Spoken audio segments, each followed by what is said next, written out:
her true story. From Tennessee, my son-in-law threw coffee at me and said, "You eat, but don't help," and slammed my plate down, so I sold the house while they slept. They said I took up space. I took the land instead. "You eat, but don't help," he barked, turning to me, his face red. "You just sit here like you're the queen of this house, and you sure as hell aren't entitled to live here like a damn freeloader." It was supposed to be a quiet Sunday morning, the kind where the sun filtered lazily through the kitchen blinds and the smell of toast and coffee filled the air. I had gotten up early, as I always did, careful not to wake anyone. My knees creaked and ached with every step, but I had grown used to that. After all, when you're 72 and your hip has been through surgery, pain becomes as familiar as breath. I had made my way to the kitchen, set the table, like I used to when George was still alive, and waited. My daughter Lila came down first, in her robe, yawning and scrolling through her phone. She barely looked up when I said good morning. Then came the kids, Olivia and Ben, 10 and 7. They smiled at me, sweet as always, and sat down to their usual spots. And then he entered, Derek, my son-in-law. 6'2", big-shouldered, with a look that could slice granite.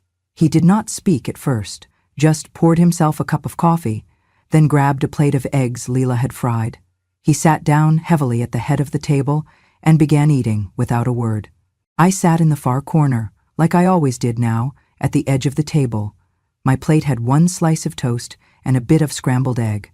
I didn't want to be a burden. I never asked for anything more. I smiled. I always tried to smile. "Morning, Derek," I said, gently. He didn't respond. Just chewed, loud and hard. The silence thickened. Lila pretended not to notice. The kids whispered something to each other about a video game. I reached for my tea, trying not to spill, when Derek's chair suddenly screeched backward. "You know what? I'm sick of this," he said sharply. We all froze. "You eat, but don't help," he barked, turning to me, his face red. "You just sit here like you're the queen of this house." Lila's head snapped up. Olivia dropped her spoon. Ben shrank back into his seat. I looked at him, stunned. I try to help, Derek. My hip is still healing," the doctor said. He laughed, a cruel, joyless sound. "Your hip? You have been here for 6 months, doing nothing but taking up space, using our water, our electricity, eating our food." "Derek, please," Lila said under her breath, eyes wide.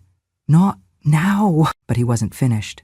He grabbed his mug of coffee, still steaming, and in one sudden, violent motion, hurled it toward me. The hot liquid splashed across my lap, soaking my old blue nightgown, scalding my skin. I gasped, not from pain but from the shock. The mug clattered to the floor and rolled under the counter. I looked down at the brown stain spreading over the fabric, my hands shaking. The kids stared at me, eyes wide, mouths open. Then, as if that wasn't enough, Derek slammed his plate down onto the table, so hard the eggs bounced and the plate cracked. "I work 50 hours a week and come home to this?" he shouted. "A house full of people, eating and lounging while I pay for everything?" I sat frozen, the burn on my thigh throbbing. No one moved. Lila just stared at the table, her lips pressed into a thin line. "You're not my mother," Derek said, voice low now, venomous. "And you sure as hell aren't entitled to live here like a damn freeloader." The words stabbed. It echoed in my head like a bullet ricocheting off bone. I turned to Lila, hoping, just hoping, for her to say something, anything, to stand up, to remind him that I was her mother, that I had raised her, fed her, sat by her bedside through every fever, saved every little card she made me, that this house once belonged to her father and me. But she only whispered, "Derek, just, not now, not now." The silence after that was louder than any scream. Olivia reached for a napkin and slowly offered it to me. I took it with trembling hands, wiping my dress, feeling the burn and the shame and the disbelief rise up my throat. "I think I'll go upstairs," I said, my voice barely above a whisper. No one stopped me. As I climbed the steps, one at a time, gripping the banister with knotted fingers, I felt my chest tighten. Not from the pain, but from something far worse, the realization that I did not belong here anymore, that the home I had built, the family I had raised, the love I had poured, had no room left for me. At the top of the stairs I paused and looked back. Derek was already back in his chair, scrolling through his phone. Lila was gathering plates. The kids stared at their cereal bowls as if they held the secrets to the universe. That was the moment I knew. I was not a mother in this house, not a grandmother, not even a human being. I was just a ghost, sitting in a chair that no one wanted filled. I went upstairs like a ghost, each step heavy, each breath thinner than the last. My legs were soaked from the coffee, my nightgown clinging to my skin, stinging. The hallway felt colder than usual, though I knew it was only my body reacting to shock. I closed the door behind me, slowly, carefully, so it would not creak. Then I turned the lock, not because I feared anything more would happen, but because I needed more than anything to feel I still had some kind of control. I sat on the edge of the bed, my hands trembling in my lap. The thin floral blanket I used every night was still half folded, the pillow where I kept George's old handkerchief tucked beneath it. I stared at the brown stains on my legs and on the nightgown, watched them bloom like wounds. My fingers felt for the buttons at my collar. I undressed quietly, mechanically, and changed into a fresh housecoat, one of the few I had left that was not threadbare. Then I sat again, still listening. No one came up, no knock on the door, no footsteps, no apologies. They had already moved on with their morning. The silence felt deafening. I pressed a hand to my chest, and my fingers touched something beneath the fabric. I reached in and pulled out the small gold locket I wore every day, even now, even when they mocked me for being sentimental. I opened it with a soft click. Inside, the tiny photograph of George was still intact, black and white, his eyes serious, his jaw firm, the same way he looked the day he returned from war. And just like that, the years melted away. I closed my eyes. The scent of cedar and fresh paint filled the air, and George stood out front with sweat dripping from his brow and a hammer still in hand. He had spent months building that porch. He wanted everything to be perfect, every nail, every plank. He did not have to do it himself, but that was who he was. After returning from the war, George had said he wanted to create something with his hands, something peaceful, something solid. "This house will keep you safe when I'm gone," he told me once, holding my face in his rough, calloused hands. "That's why I'm building it with my own 2 fists." It was the spring of 1959 when we moved in. Back then, the house stood on an open stretch of Tennessee land, surrounded by fields and birdsong. There were no neighbors yet, just trees that swayed like they knew our names, and deer that wandered near the back fence. George painted the kitchen blue because he said it reminded him of my eyes. I cooked our first meal there, with flour still on my sleeves from baking cornbread. We laughed like fools, danced to a scratchy radio song in the living room even before the floor was sealed. And oh, how that house held us. Through everything, 3 children, 1 miscarriage, storms that battered the roof, winters where we kept warm by piling quilt high and sitting together in silence. The night our youngest, Lila, was born, George nearly broke every traffic law in the county just to get me to the hospital. And when he held her in his arms, his whole face softened, like every hard edge from the war had finally dissolved into something gentle. He was not a perfect man, but he loved us with a loyalty that never once cracked. Even in his final days, when the cancer had taken most of his strength, George insisted I wheel him out to the porch so he could watch the sunrise. That porch he built, that land he worked, that house he never stopped seeing as ours. The last thing he said to me in a clear voice 2 days before he passed was something I had never forgotten. "If they love you, they'll honor this house. They'll see what it means to you. If they don't, Mabel, don't sign anything. Not a damn thing. This house was built with love. Do not let them turn it into something ugly." He had looked me square in the eye. "Promise me," and I did. My fingers tightened around the locket. I had kept that promise. The papers they had asked me to sign, Lila and Derek, right after George's funeral. I had smiled and said I would think about it. They brought them twice more, Lila with guilt in her eyes, Derek with irritation in his. But I never did sign. I tucked them away in the bottom drawer of George's old desk in this very room, right under the hand-sewn flag from his service and the little wooden box that held our wedding bands. I knew what they assumed, that I had eventually given in, that Lila, being our daughter, had inherited it automatically, that I had no reason to hold on. But they were wrong. I still held the deed, still held the power. And tonight, After what happened downstairs, after Derek's cruel words and that scalding coffee, I realized something George probably knew all along. Sometimes, love means protecting not just what was, but what still is, what still can be. I stood up slowly, walked across the room to the old desk, opened the drawer, and took out the file folder. It was a little dusty, but I knew the weight of it in my hands, like I knew the weight of George's voice in my heart. The transfer papers were still there, unsigned, and underneath them, the original deed. In my name, clear as daylight. I sat back on the bed, the papers in my lap, and stared at the signature line. Empty, waiting, powerful. In that moment, I no longer felt like a ghost. I felt like something I had not felt in months. Alive. And maybe, just maybe, it was time they remembered who this house really belonged to. At dinner that evening, I sat in silence, as I had learned to do. My plate was filled, as always, with whatever was left over after everyone else had served themselves. Lila handed it to me quietly, no eye contact, just a mechanical movement.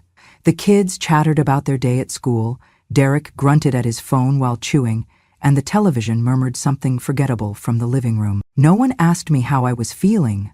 No one asked if the burn on my leg was better. It still hurt, reddish and sore, but I had learned long ago that physical pain was easier to endure than emotional bruising. I buttered my bread with slow, deliberate movements, like I was trying to fill time rather than a stomach. No one noticed. I had become a piece of the furniture in that house, a chair in the corner, a curtain no one opened. Sometimes Olivia would smile at me, and Ben would whisper, "Night-night, Grandma," when he remembered. But they were children, still innocent, not yet taught how to unsee someone. Lila caught my eye briefly and gave me that same tight-lipped expression. Then, in the kitchen after dinner, while I was rinsing my own plate under lukewarm water, she approached behind me. "Mom," she said softly, "please don't take what Derek said this morning to heart. He's been under a lot of stress at work." I turned the water off. I did not speak. She continued, a little more rushed now, like she just wanted the discomfort to end. "He's not a bad person. He loses his temper sometimes. He doesn't mean anything by it." I turned to look at her. Her eyes shifted to the floor. "He threw scalding coffee at me, Lila," I said quietly, "in front of your children." She bit her lip. "I know. I really need you to not make things harder right now. Please." I nodded once, turned back to the sink, and finished washing my plate. Harder. That was the word she used, as if I were a complication, not a mother, not a human being, just a burden that made her life harder. That night I sat in bed with a notepad and pen, one of the few things in the house that still felt like mine. I began writing things down, not out of vengeance, but out of necessity. Words, dates, phrases. January 18. You just eat and watch TV, at least the dog fetches. February 5. Threw my medication box in the drawer, said, "Keep your pills out of my kitchen." March 12th, rolled his eyes at my cardigan on the back of the chair. "Are you hanging laundry in my dining room now?" It became a small ritual, quiet, invisible. I hid the notebook beneath my pillow each morning. The act gave me back something small, my memory, my clarity, my truth. They might erase me with silence during the day, but I would write myself back into existence at night. I began to watch Derek more closely. The way he walked like the house was a stage and everyone in it owed him applause. The way Lila flinched when he raised his voice, even when it was not directed at her. The way he tossed his work boots into the hallway every evening, like the floor should be grateful to receive them. The colder Lila became, the more I felt her drifting, not just from me, but from herself. My daughter, once so full of laughter and rebellion, now moved like someone afraid of breaking. I wanted to ask her where the spark had gone, but the answer was too loud to ignore. It had been doused by years of trying to keep the peace that cost too much. One evening I was walking down the hallway when I heard Derek on the phone. His voice carried from the garage. I stopped, unseen, just outside the cracked door. "Nah, man," he was saying, chuckling. "I swear to God, it's like living with a ghost. The old lady just floats around the house, eats my food, says thank you like she's royalty, does not lift a damn finger, says her hip hurts. Hell, I'd rather clean a dog kennel than live with a mother-in-law who thinks she's owed the world." There was laughter on the other end of the line. Derek joined in. My heart slowed. Not stopped, just slowed. It was a strange feeling, somewhere between heartbreak and resignation. I turned and walked back to my room without making a sound. That night, I did not write in my notebook. I just stared at the ceiling, the shadows dancing across it from the streetlight outside. I replayed that sentence over and over. I'd rather clean a dog kennel. He thought I was less than an animal. I remembered a story George once told me, from his days in the service. He said the worst insult he ever heard was not shouted, but whispered behind someone's back. It wasn't the volume that hurt, he told me. It was the fact that someone believed it and thought no one else would care. Derek believed what he said, and he thought no one else would care, least of all, me. But I did care. I cared more than he could ever imagine, not because his words surprised me, but because they confirmed what I had feared for months. I was no longer Mabel, the woman who once made Thanksgiving dinners for 30 people in this very house. Not Mabel, who sewed Lila's prom dress when they couldn't afford the store-bought one. Not Mabel, who held her newborn grandchild in this living room and wept with joy. I was a placeholder, a background character in a story that had long since erased my name from the script. That was when I began to see the house differently, not as a home, but as a battleground of memory. And I realized in my bones that if I died tomorrow, they would not remember me as the woman who built a life here. They would remember me as the old lady who sat in the corner. And that was not going to be my ending. The next morning, before anyone else stirred, I unlocked the bottom drawer of George's old writing desk. The air was still and heavy, the kind of silence that clung to your skin. I knelt down, wincing slightly from the stiffness in my hip, and reached inside, pulling out a faded leather folder, one George had kept locked up for years. My fingers brushed over its surface like it was sacred, and to me it was. I opened it slowly, reverently. Inside were the documents, aged, yellowing slightly at the edges but crisp and intact. The deed to the house, the original transfer agreement George had drawn up with his lawyer nearly a decade ago. I remembered the meeting clearly, even though I had barely understood the legal terms at the time. It had been a quiet afternoon in our kitchen. George sat across from our longtime attorney, Mr. Hal Whitman, with a pen in hand and his brow furrowed, with the same serious look he wore whenever he was fixing something that mattered. "I want the house to go to Lila someday," he'd said, "but not automatically, not without Mabel's say-so. This place was built with her in mind. No one deserves it more than her, and if someone ever treats her like she's less than family, I want her to be able to say, 'This is mine, and you don't belong here.'" I remembered the way George looked at me when he said that, not with sentiment, but with clarity, as though he knew, somehow, that a day might come when I would need that power. Mr. Whitman nodded and drafted the clause. The property would be willed to Lila in name, but the transfer of full ownership required one final signature, mine. And that signature, to this day, had never been written. I stared at the blank line again, now, years later, empty, waiting, the only thing between me and freedom. I held the papers tightly and placed them in a plain envelope, then slipped on my coat. The clock read 7:15 a.m. The house was still asleep. Derek never rose before 8 on weekends. Lila stayed in bed even longer. I had time. I took the local bus into town, sitting by the window, the folder pressed flat against my chest as if it could protect me from everything outside. The town had not changed much. Same streets, same coffee shop on the corner, same courthouse with peeling white paint. Mr. Hal Whitman still worked in the same building on Magnolia Street, just above the bakery that always smelled of cinnamon. I buzzed at the entrance and waited. He opened the door, startled at first, but then smiled gently. "Well, if it isn't Mabel Jennings, my God, it has been too long." I nodded, unable to keep my voice from shaking.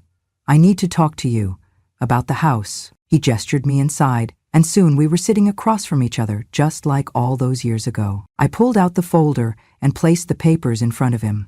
"I never signed it, Hal," I said quietly, "but I think I might want to." He looked over the documents, carefully, adjusting his glasses. "You have every right to," he confirmed. "George structured this exactly how he said he would. It's all here, in black and white. You're the final authority." The words settled in the air like dust. I leaned back in the chair and let out a breath I had not realized I had been holding for months. "And if I choose to sell it, you can sell it, gift it, lease it, burn it to the ground," he said.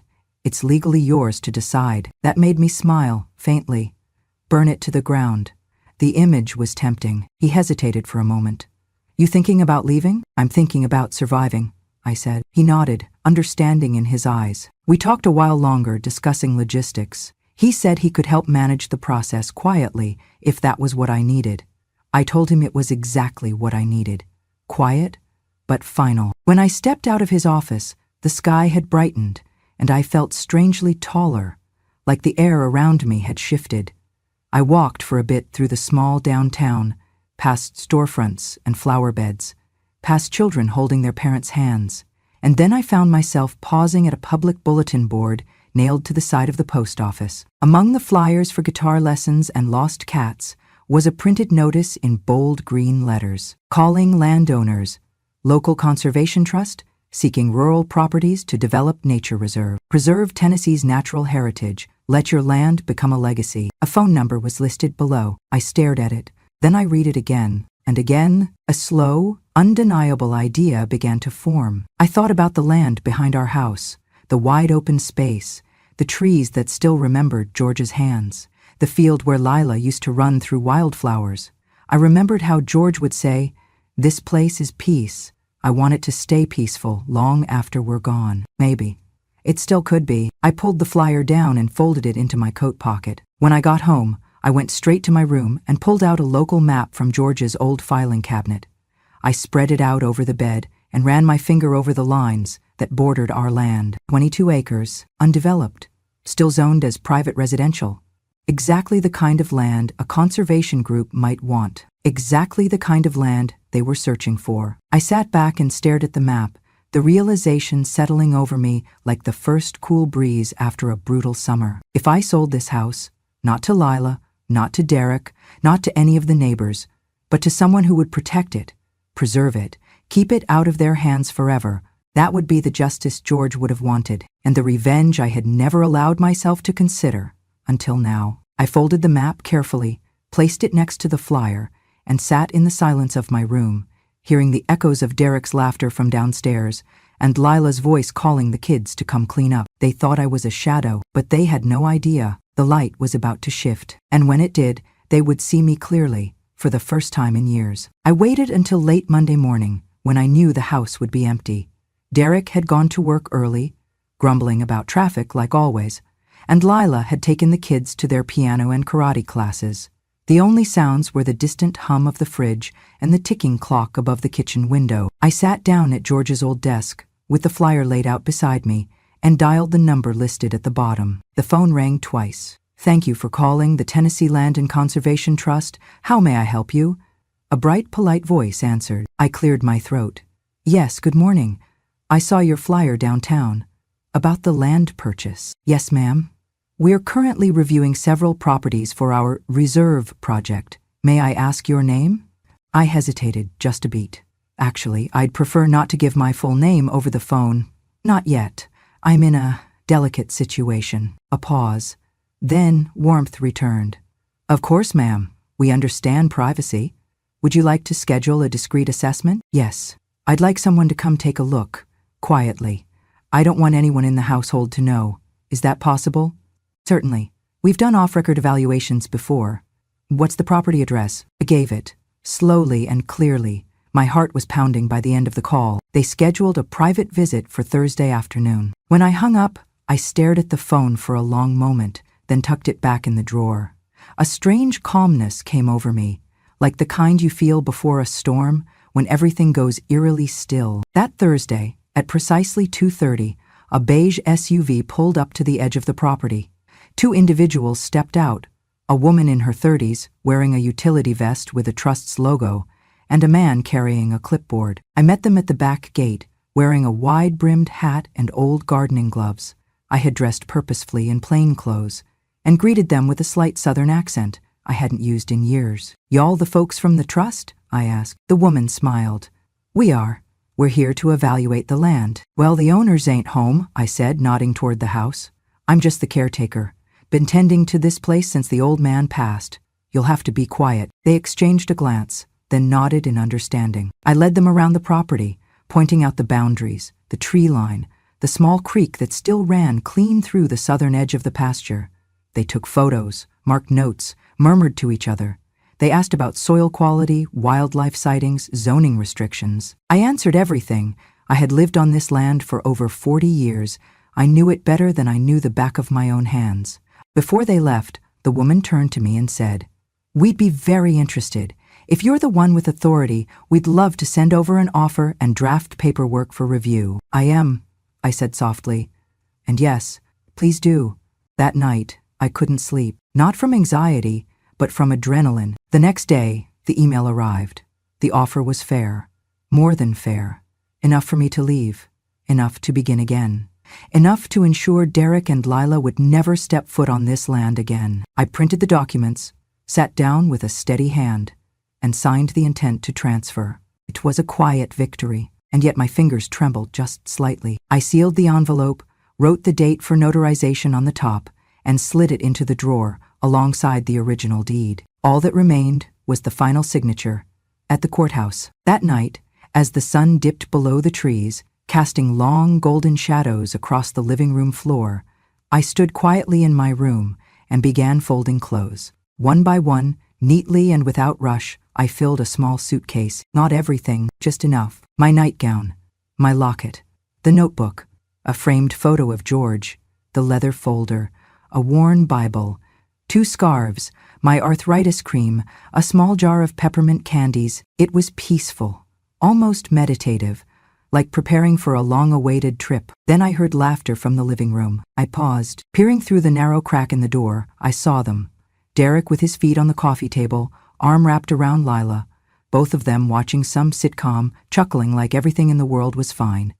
Like the insults, the dismissals, the coffee, the silence, they had never happened. My daughter leaned her head on his shoulder. He leaned down and kissed the top of her hair. The sound of their joy rang in my ears like static. And still, I said nothing. Just closed the door and zipped the suitcase. That moment stayed with me longer than I expected. Not because it made me sad, but because it made me certain. They thought I was upstairs, invisible, but I was downstairs in my mind, opening the future one zipper at a time. Tomorrow, I would leave this house not as a victim, but as its rightful owner, signing it away to a future where they would never belong. The morning was still dark when I slipped out the front door, the sky just beginning to lift its curtain of stars.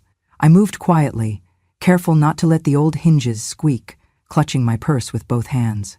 Inside was everything I needed: the notarized documents, the original deed, my ID, and a small envelope with the last letter George ever wrote me, just for strength. The house was silent behind me. No footsteps, no children awake, no shouting, no cruel laughter, only the low hum of the fridge and the occasional creak of the settling wood. They were all still asleep. I stood at the curb for a moment, breathing in the cold Tennessee air. It tasted like freedom. A yellow taxi rolled up exactly at 6:15 as I had scheduled. The driver, a young man with music playing low on the radio, helped load my small suitcase into the back. He did not ask questions. I was grateful. "Downtown?" he asked. "Yes," I said. "Courthouse first, then one more stop." We drove in silence. At the county clerk's office, I submitted every document in that envelope, with hands steady as stone. The woman behind the counter smiled, checked the paperwork, and nodded. "Everything looks good, Miss Jennings. The conservation group wired the funds just this morning. We've already received verification. So quick, and so simple, so irreversible." I asked for a copy of the completed transaction for my records. As she printed the final page, she said, "You know, it's rare we see folks donate land like this. You're preserving something real special." I smiled. "That's the idea." From there, I had the taxi take me across town to visit a friend I hadn't seen in years. Marjorie Blackwell, a widow like me, with a sharp wit and a porch full of wind chimes. We had fallen out of touch after George passed, mostly my doing. But when I called her last week and asked if I could stay for a few days, she didn't hesitate. "Of course you can," she'd said. "I've got a warm bed and fresh pie. You just bring your stories." She didn't ask why I was leaving. She just opened her door and wrapped me in a hug. That afternoon, I received confirmation from the trust. The transfer of land had gone through. The house and acreage were now officially part of the Tennessee Reserve Project, effective immediately. I spent the next day reading on Marjorie's porch, watching squirrels chase each other across the roofline. There was no bitterness in my heart, just stillness, the kind that comes after a storm you've survived and finally stepped out from under. But back at the house, my former house, things were not so calm. At precisely 10:07 a.m. the next morning, Derek answered the door to find 2 uniformed county officers and a legal representative from the Conservation Trust standing on the porch. "Is this the residence of Derek and Lila Sanders?" the officer asked. Derek blinked. "Yeah? We are here to inform you that the property you are occupying has been legally transferred. You are now considered tenants, without contract or right of residence. You are being issued a 48-hour notice to vacate." He laughed. "What the hell are you talking about? My wife owns this house." The representative handed him a folder. "She does not. Never did. The house was never signed over. Ms. Mabel Jennings retained full authority. She has executed a legal sale. The property now belongs to the Tennessee Land and Conservation Trust." Lila appeared behind him, barefoot and panicked, eyes wide as she grabbed the papers. No, this has to be a mistake. My mom lives here. This is our home. Our kids' home." The officer remained calm. "Ma'am, you'll have to take it up in court if you believe your rights were violated, but I assure you the transaction is legitimate. You must vacate the premises within 48 hours or face legal removal." Chaos erupted. Lila cried out, begging to see me. Derek cursed so loudly the neighbor across the street stepped out onto their porch. Olivia and Ben stood behind their mother, silent, clinging to each other. Then came the moment I had prepared for. I arrived 15 minutes later, walking down the gravel path toward the house in a simple navy coat, holding the legal agreement in my hand like a folded flag. The officer turned. "Mrs. Jennings?" I nodded. Lila spotted me first. "Mom!" She ran toward me, tears streaking her face. "What did you do? Why would you do this? We needed you, the kids. This is their home." I looked her in the eyes and said nothing for a moment. I needed her to feel the silence the way I had for months. Then I said calmly, "You said I took up space." Derek stormed toward me, fists clenched. "You had no right. This was my home too." I turned to him, standing taller than I had in years. "Your home? You hurled coffee at me like I was garbage. You mocked me to your friends. You lived under my roof and acted like I was the stray dog." He opened his mouth, but I raised my hand. "You all said I didn't belong, that I was in the way. Well, I was never in the way. I was the foundation." I stepped closer and held out the deed in my hand. "I built this life. I built this house. And now I'm building something else." I paused, then delivered the final words like a stone dropping into water. "I didn't take up space. I was the space. And now this space is no longer yours." With that, I turned and walked away, the wind light against my back. The weight I had carried for so long lifted at last. I never imagined myself starting a foundation. Truth be told, I never even imagined leaving that house. For years, I thought I would simply fade into the wallpaper, pass quietly in my sleep, and be remembered only by the shadows that collected in the corners of the hallway. But sometimes it only takes one broken plate, one thrown cup of coffee, one final insult to wake something up inside you. 2 weeks after the sale was finalized and the property fully transferred to the Tennessee Land and Conservation Trust, I sat across from my attorney in his office, the sun warm through the window as we reviewed the wire transfer confirmation. "Everything looks good," he said, sliding the papers into a neat folder. "So, what will you do next?" I smiled slowly, a little shy at first. "I want to help people like me. People who were forgotten inside their own families. People who still have value, even if no one at their dinner table can see it anymore." He raised his brows. "Like a non-profit?" "Exactly like that," I said. "I already have a name for it." I pulled out a napkin from my purse, where I had scribbled the letters, Mobile, Make a Better Elder Life. He chuckled. Catchy. And fitting. With his help and a friend from the local bank, I opened an account and filed the paperwork to establish the foundation legally. Within a month, I had set up a small team, volunteers at first, mostly women from my old quilting circle, a retired social worker, and one energetic college intern named Darius, who called me Miss Mabel like I was royalty. We started small, care packages for homebound elders, monthly phone calls to check in on seniors living alone, legal guidance for those facing property abuse or coercion. But the most powerful thing we offered, it turned out, wasn't food or funding. It was voice. We hosted our first community talk in the basement of a Unitarian church on a Thursday night. I thought maybe 5 people would show up. 30 came. By the second event, we had nearly 70. Grandmothers, veterans, widowers, a quiet man who had been kicked out of his daughter's house after his stroke, a woman whose family refused to visit unless she handed over her Social Security checks. I stood up in front of them, heart pounding, and told them my story, from the burn on my thigh to the deed in my name, from the silence at the dinner table to the knock on the door that changed everything. I told them about George and the promise I had kept, and when I finished, there was no applause, just silence. But not the cold kind. This silence was full, heavy, reverent. Then someone clapped, and another, and then they stood, some crying, some nodding. The next morning, a local news crew called and asked if I would share my story on air.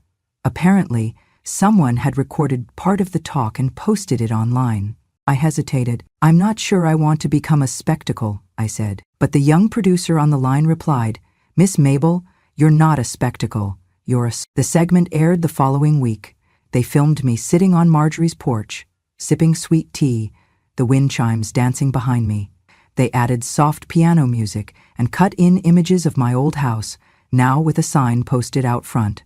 Protected land, future site of Tennessee Natural Preserve." The story took off. Before I knew it, I was invited to speak on a podcast, then at a state elder rights summit in Nashville. Strangers began sending letters, some from as far as Oregon and Maine. Many started the same way. "I saw you on the news and cried. I've been living like a ghost too. You reminded me that I am not invisible." At some point, a radio host nicknamed me the coffee lady who took the land. I thought it would bother me, but it didn't. In fact, I laughed. Yes, that's exactly who I was. I was the woman who'd had hot coffee hurled at her in her own kitchen and turned that humiliation into something sacred. I was the woman who'd been called a burden, a problem, too old, and turned her silence into a megaphone. The Mabel Foundation continued to grow. We secured a grant to create an emergency housing fund for elders in domestic crisis. We partnered with local churches and libraries to offer workshops on property law and inheritance rights. We launched a hotline. Darius built a website.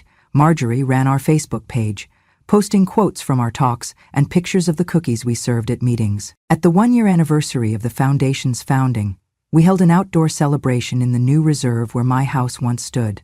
The trees stood tall, the wind was cool, the land was quiet, and under a large oak tree, a brass plaque had been installed. It read, "In honor of Mabel Jennings. She took up space and gave it back, a guardian of dignity." I stood in front of that plaque, tears in my eyes, surrounded by people, many of them older, many of them forgotten by their own, but standing tall, holding hands, smiling. I felt George then, not just in memory, in presence, like he was leaning just over my shoulder, whispering, "Told you not to sign anything." That night, back at Marjorie's, I looked into the mirror and hardly recognized myself. Not because I looked younger, but because I looked awake, bright, whole. I smiled, not the careful smile I used at family dinners, not the polite one I wore in their house, but a real one, wide and unashamed. It was the first smile in years that felt like it belonged entirely to me. I used to believe that once your children grew up, your job was to disappear quietly, to not cause trouble, to not take up space. But I've learned that some things, like dignity, like your voice, are worth taking space for. After selling the house, I didn't just find freedom, I found a chance to do something meaningful. So I founded the Mabel Foundation, Make a Better Elder Life. It started on Marjorie's kitchen table with a pen, a notepad, and a cold cup of tea. MABCL wasn't just my name anymore, it became a mission. We began by helping isolated elders, delivering groceries, organizing support circles, and simply listening. For many, it was the first time they'd spoken their pain out loud. One woman said, "I didn't think anyone would care if I disappeared." That's when I knew we were doing something that mattered. Then, someone shared a video of me telling my story, from the coffee thrown at me to the deed I never signed. It went viral. Letters poured in. People said I gave them permission to stand up. When the news called me the coffee lady who took the land, I didn't flinch. That coffee cup? It drew a line. I stepped over it and found myself again. I didn't just reclaim a house, I reclaimed me. My days are quieter now, and finally mine. I live in a small white house with green shutters on the edge of a forest, where the mornings begin with tea and bird song, and the evenings end with golden lamplight and the rustle of pine trees. The rocking chair on my porch creaks like an old friend, reminding me that I am still here, still choosing peace over noise. People come sometimes, strangers who've heard about the coffee lady who took the land, women who feel invisible, who've been silenced too long. They come with stories. I listen. I offer tea, and if they ask for advice, I give only what I know. That silence is not love, and forgiveness is not permission to return to harm. Last month, a letter came from my daughter. She said sorry. She said she left him. I read her words, folded them gently, and placed the letter in my drawer. I forgave her, but I didn't write back. Some doors don't need reopening to heal. Each night, I whisper to George's photo. I didn't sign it, and I didn't become a shadow. Then I sleep, light as air, dreaming only of trees and the quiet I've finally earned. If you've made it to the end of this story, thank you. Thank you for listening, not just to a tale, but to a journey of dignity, resilience, and quiet strength. Mabel's story wasn't just about a deed that was never signed. It was about people like her, elders who were once seen as a burden, but in truth are the roots holding entire families together. In the end, she didn't just take back a house, she reclaimed her voice, her worth, and her power to choose peace over silence. If you believe that older people deserve to be heard, respected, and remembered, subscribe to Grandma True Stories today. Here we share deeply emotional and powerful true stories each week about grandmothers, mothers, and those who were once forgotten, but found their strength when no one expected it. Click subscribe and turn on the bell so you never miss a story that just might change how you see the world. Grandma True Stories, because truth has no expiration date and courage is never too late.